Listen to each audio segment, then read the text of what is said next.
Olá, amigos. Dando procedimento ao último dia da nossa Semana Jurídica Saberes do Direito. Lembrando que este é um evento coordenado pelos professores Luiz Flávio Gomes e Alice Bianchini, com o apoio da editora Saraiva, da Escola Paulista de Direito e da Rede de Ensino LFG. Nossas palestras são todas divididas em 3 blocos. O primeiro bloco aberto ao público, bastando fazer um cadastro no nosso portal. O segundo e o terceiro bloco, exclusivo para assinantes.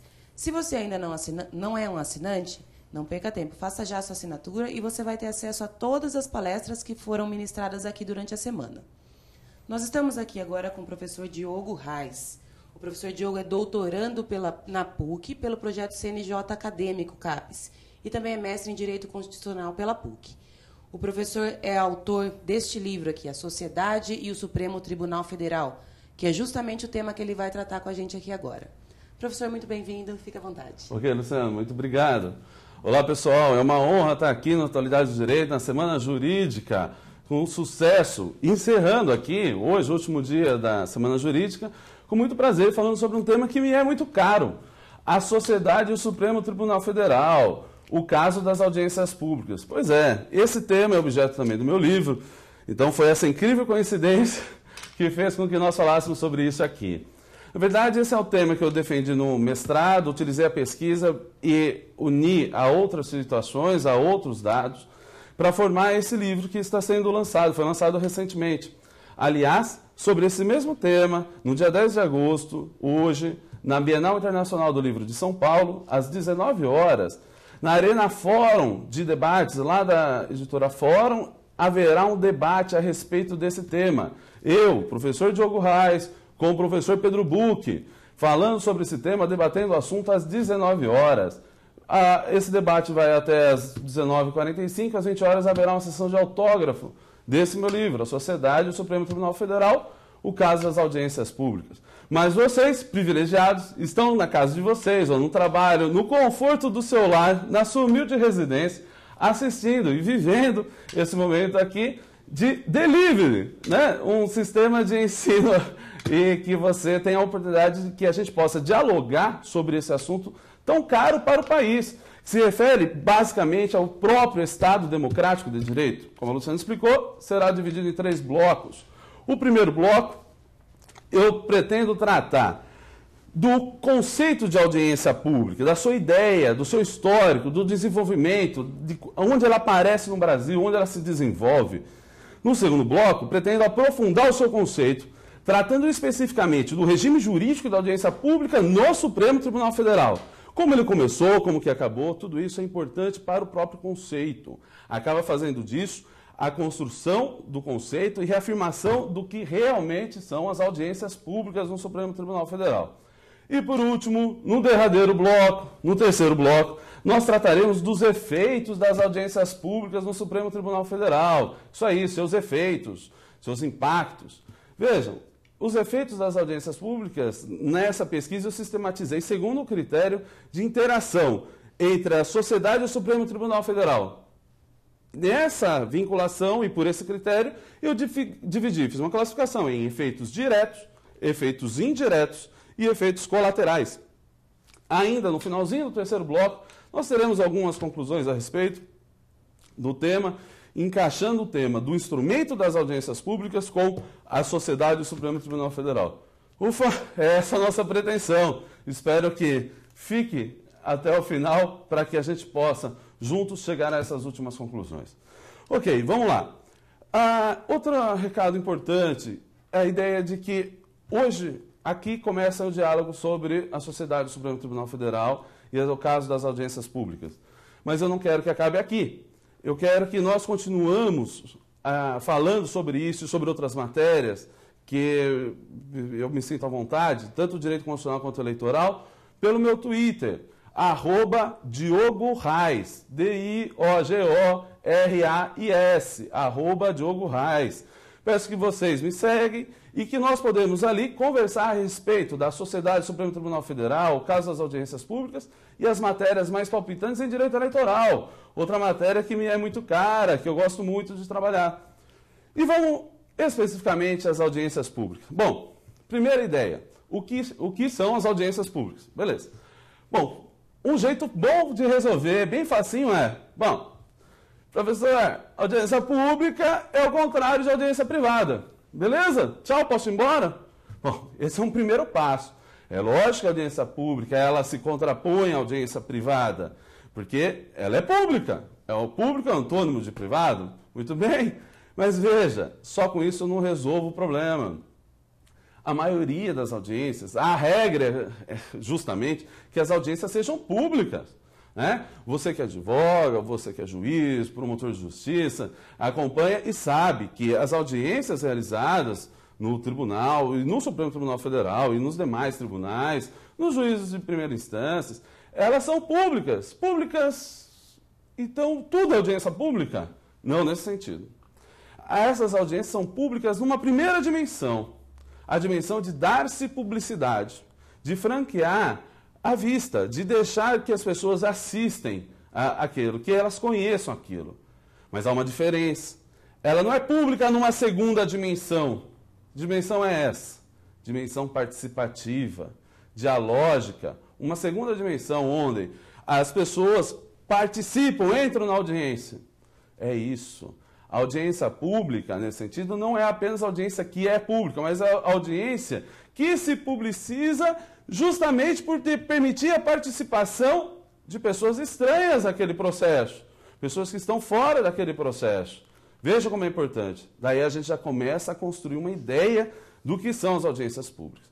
Bom, eu digo para vocês que a audiência pública não é algo tão corriqueiro como aquela que acontece em todos os dias nos fóruns, que a gente fez essa distinção, que a audiência é pública, mas não é o instrumento de audiência pública que nós falaremos aqui.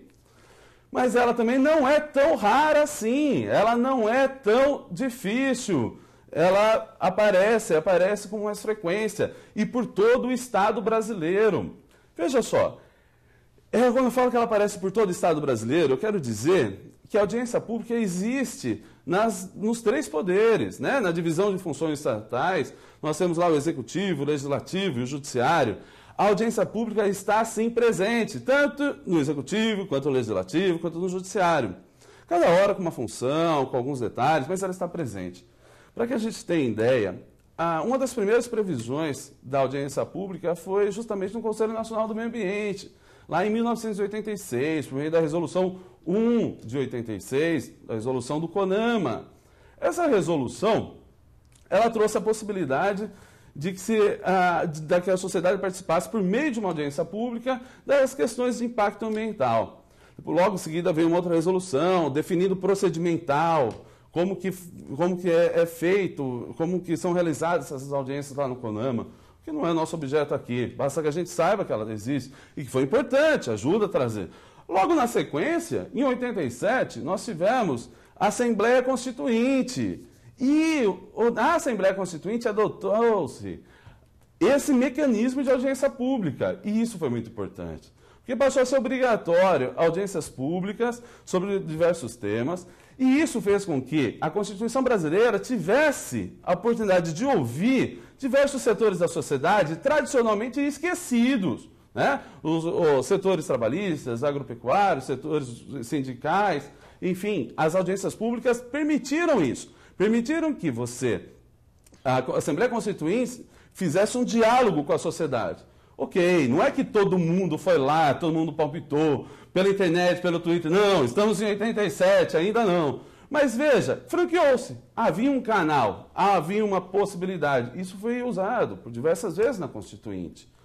Ok, estamos lá em 87, audiência pública. Temos mais ainda, audiência pública na Constituição Brasileira, exatamente. Lá na Constituição Brasileira, na Constituição Federal de 88, né, que é a nossa Constituição, nós temos lá no artigo 58, no parágrafo 2º, no inciso 2, essa previsão de audiência pública. Já na Constituição Brasileira, trouxe a audiência pública para o seu teor, justamente aplicando ao Parlamento, ao Legislativo. E vejam, pessoal, daí foi um passo para que a audiência pública ainda se disseminasse ainda mais pelo Legislativo Brasil afora.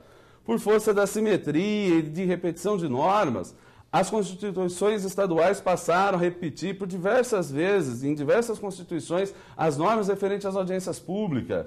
Repetiram também nas leis orgânicas municipais, como vocês bem sabem. As leis orgânicas municipais funcionam como se fosse a Constituição do município.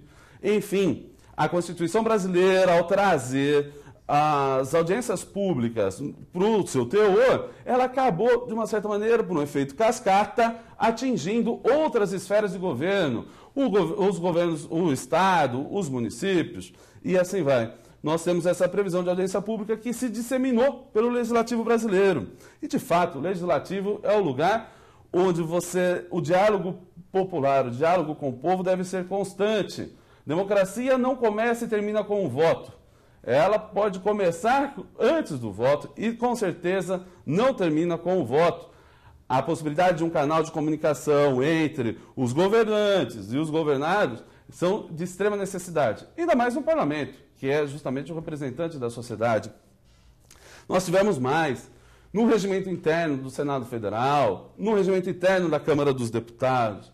Vale dizer aqui que no regimento interno do Senado Federal, nós temos uma característica um pouquinho esquisita. Quando se fala em audiência pública, se pensa na primeira coisa de áudio, né? De ouvir a audiência pública e tal.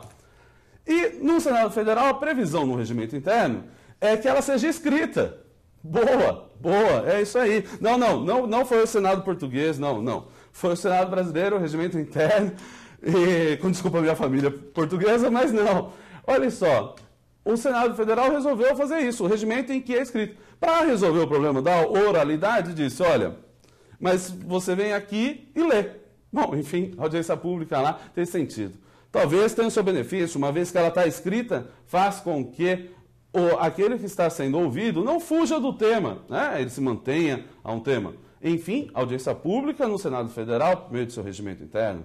Na Câmara dos Deputados, quando da sua regulação do regimento interno, especificamente da audiência pública, foi feito ainda mais pormenorizado, foi dedicado um capítulo ao tema, exigindo que houvesse paridade de teses. Por exemplo, um sujeito a favor de uma coisa, um sujeito a contra. Vamos tentar colocar, no máximo, vamos supor, 3 a favor, 3 contra, tentar equilibrar isso. Isso foi muito importante. Definir os minutos, em torno de 20 minutos, 15 minutos. Enfim, você teve um avanço na audiência pública com base nesses regimentos.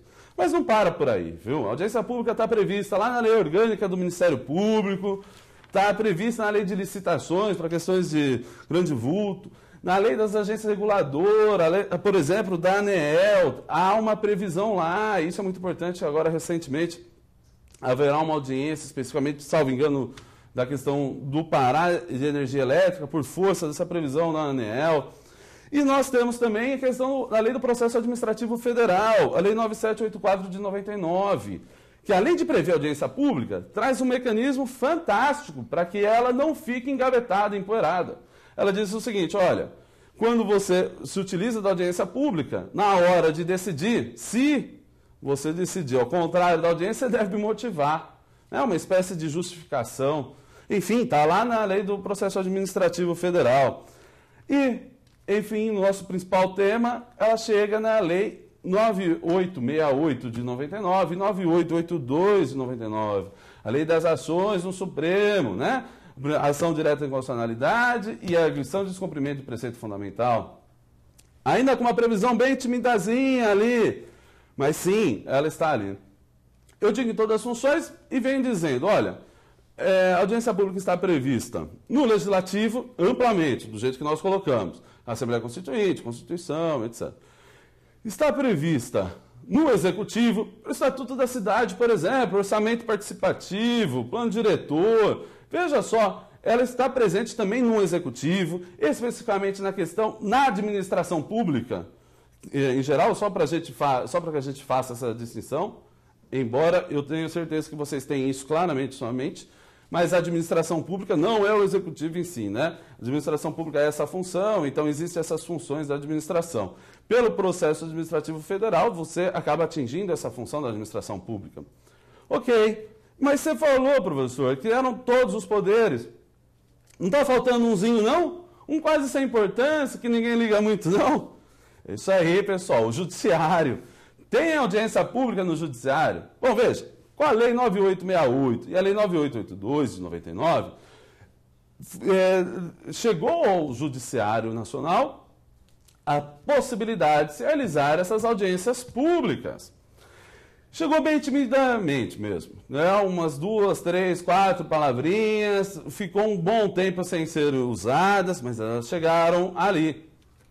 Agora vale dizer que, além desse específico caso das audiências públicas no Supremo Tribunal Federal, que nós veremos que é uma vinculação entre a sociedade e o Supremo, nós também falaremos especificamente da audiência pública no Judiciário. O Judiciário, ele trouxe a audiência pública um pouquinho pelas beiradas. Sabemos que o Judiciário é o mais hermético dos poderes e, por isso, acabou ficando um pouquinho distante de alguns mecanismos como esse. Mas chegou pela função administrativa, exercida pela Corregedoria, que começou a fazer audiências públicas, pela Justiça Eleitoral, que tem a previsão de resoluções para as eleições, e antes das resoluções, eles fazem uma audiência pública, chamam lá os partidos políticos, OAB, Ministério Público, e, enfim, chegou ao Judiciário. Além do Supremo Tribunal Federal, que é um caso específico que nós estudaremos no segundo bloco, entendendo o seu regime jurídico, também chegou ao Judiciário, sendo realizado isoladamente. Nós temos uma previsão lá no 482 do Código de Processo Civil, no incidente de inconstitucionalidade, que permite, de uma certa maneira, que se realize a audiência pública nesse âmbito.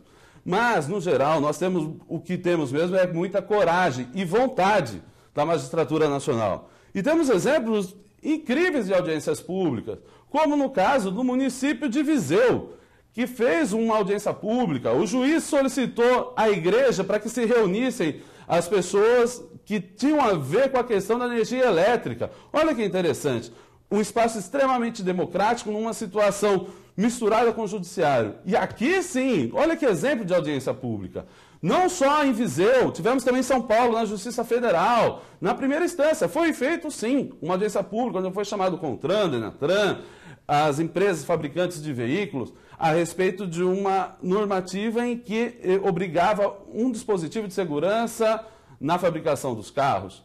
Vejam, a audiência pública está por todo lugar, principalmente no Supremo Tribunal Federal, mas está por todo lugar. E você não pode deixar de conhecê-la. No segundo bloco, viremos com um conceito específico de audiência pública no Supremo Tribunal Federal, falando sobre o seu regime jurídico. E no terceiro bloco, os seus efeitos. Encontro vocês daqui a pouco. Obrigado. Eu sou o Diogo Reis.